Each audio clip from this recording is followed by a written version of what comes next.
What's up guys, I'm Scott Fisher, and in today's video, we're going to go through the top 10 NFL draft prospects at the quarterback position, briefly talk about their college careers and what their NFL futures could look like. But first, if you love football content, be sure to hit that subscribe button. If you want to support what I'm doing here on YouTube, be sure to hit that like button, suggest another topic I should do next, and turn on post notifications so you never miss when I upload. Now let's get started and talk about NFL draft prospects at the quarterback position. At number 10, we have Felipe Franks. He had a pretty interesting career, as he is from Crawfordsville, Florida, and played high school ball at Wakulla High School. He originally committed to LSU after he enjoyed a weekend at the Tigers campus, but eventually they would lose grip on him, and Franks would decommit in November 2015. He was unsure about the future of head coach Les Miles, and was seeking a program with more stability. He ended up committing to Florida in 2015, and Franks had an up-and-down career with the Gators, with fans being quite polar on the poor guy. After being inconsistent from 2016 to 2019, it was capped off with a severe leg injury, in which Trask would take over, and Franks would decide to take his talents elsewhere. He ended up going to Arkansas, and he wanted to help Sam Pittman rebuild a struggling program. Franks had a solid year for the Razorbacks, as he completed 68% of his passes for 2,017 yards, 17 touchdowns, and only 4 picks. NFL scouts have taken notice, and many outlets have Franks as the top 10 player at the position. He brings size and experience to the quarterback position, and NFL teams could desire a low-risk project player, and they could make a move on him in the 5th or 7th round. Scouts are big on Franks' pocket presence and arm strength, but there are questions about his accuracy and consistency.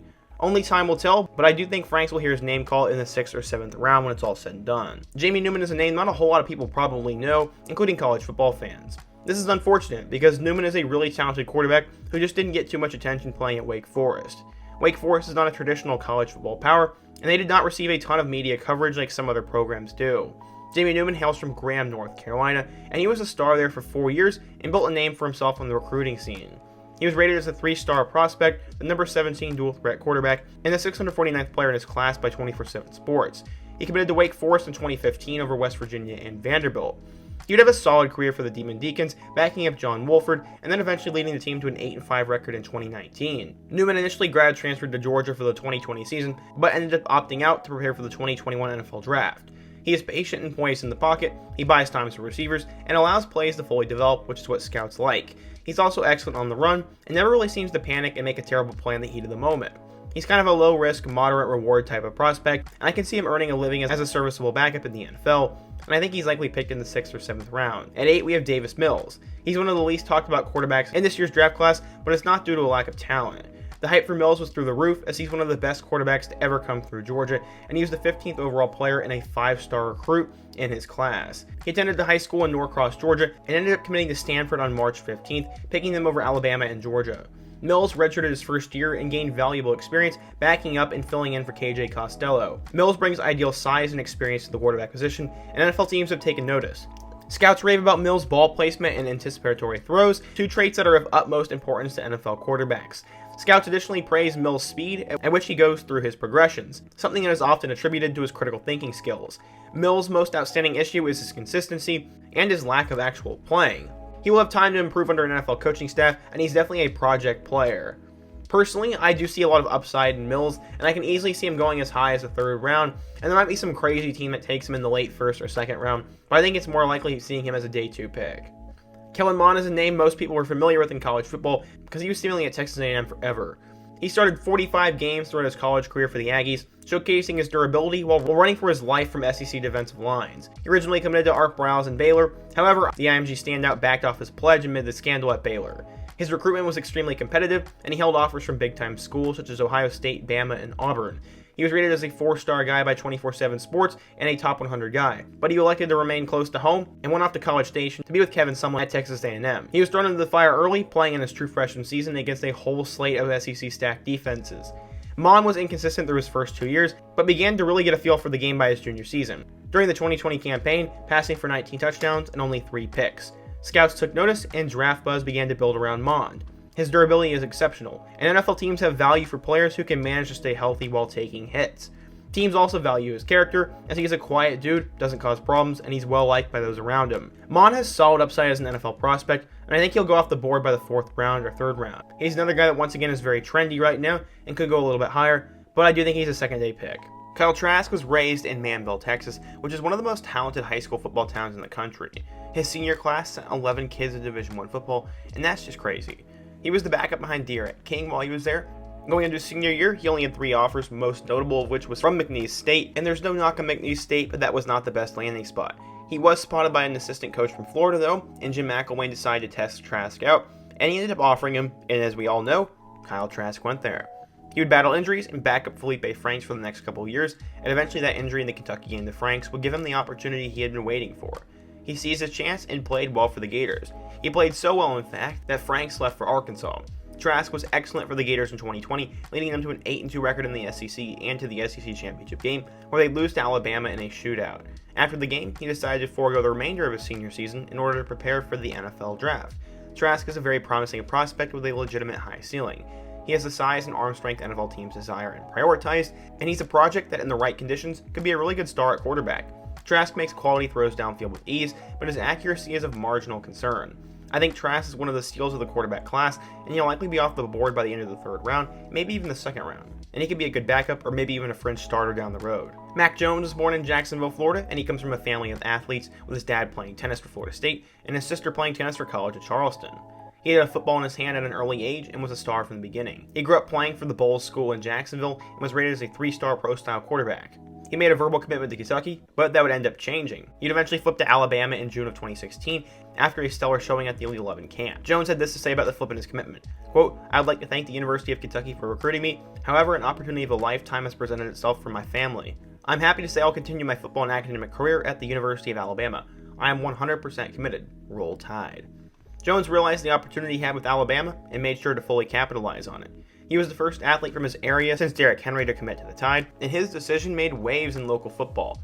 He arrived in Tuscaloosa in 2017 and was redshirted for a year, and then in 2018, he was the primary kick holder. While his role was largely invisible, he had been working tirelessly behind the scenes to learn the offense and contribute to the program. Eventually, his hard work would pay off, and after Tua's departure for the 2020 draft, Jones was in prime position to start for the Tide. He beat out Bryce Young and would lead them all the way to the national championship game and an undefeated record. NFL scouts would take notice, and many teams are very interested in Jones.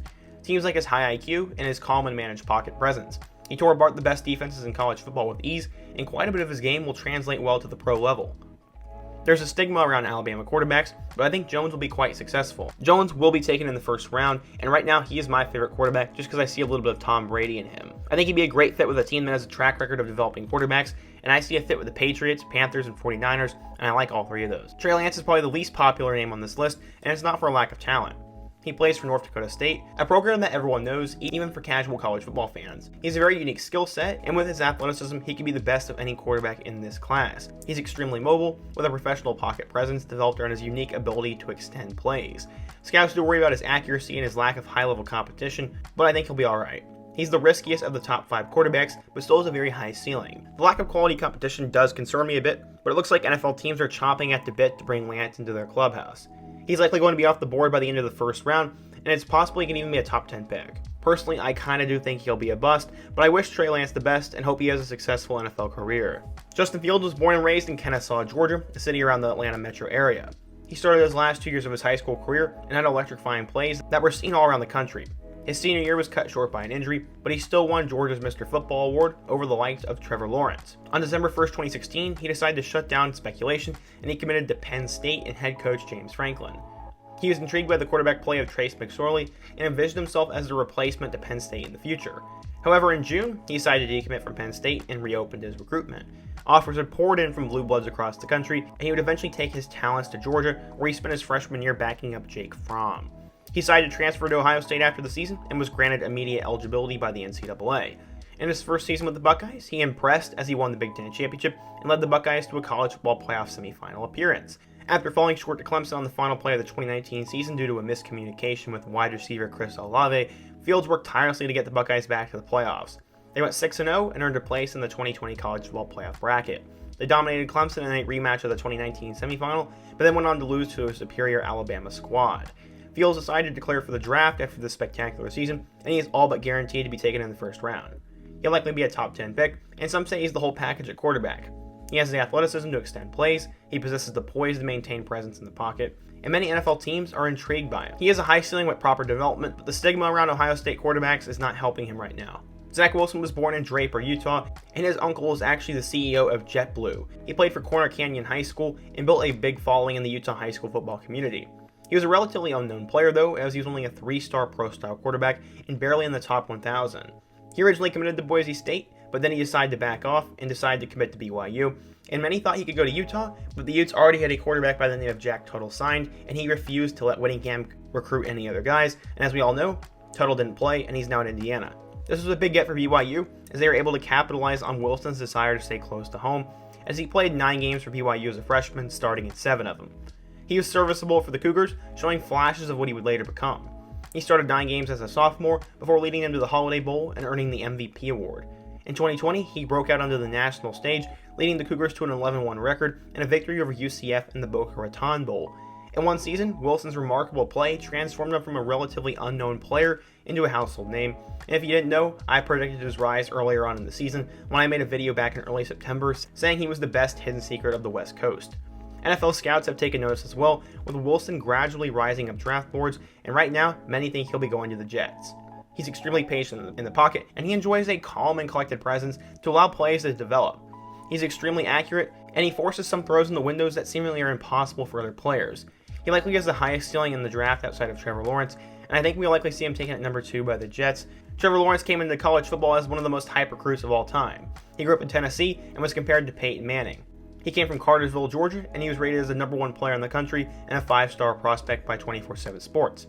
Scouts were crazy about Lawrence, with one even writing, quote, "What impresses me most is his throwing power. To be so young, yet possess that power is amazing. He's a pro in my opinion, but he's mobile enough to pull it off a zone option play and get a first down."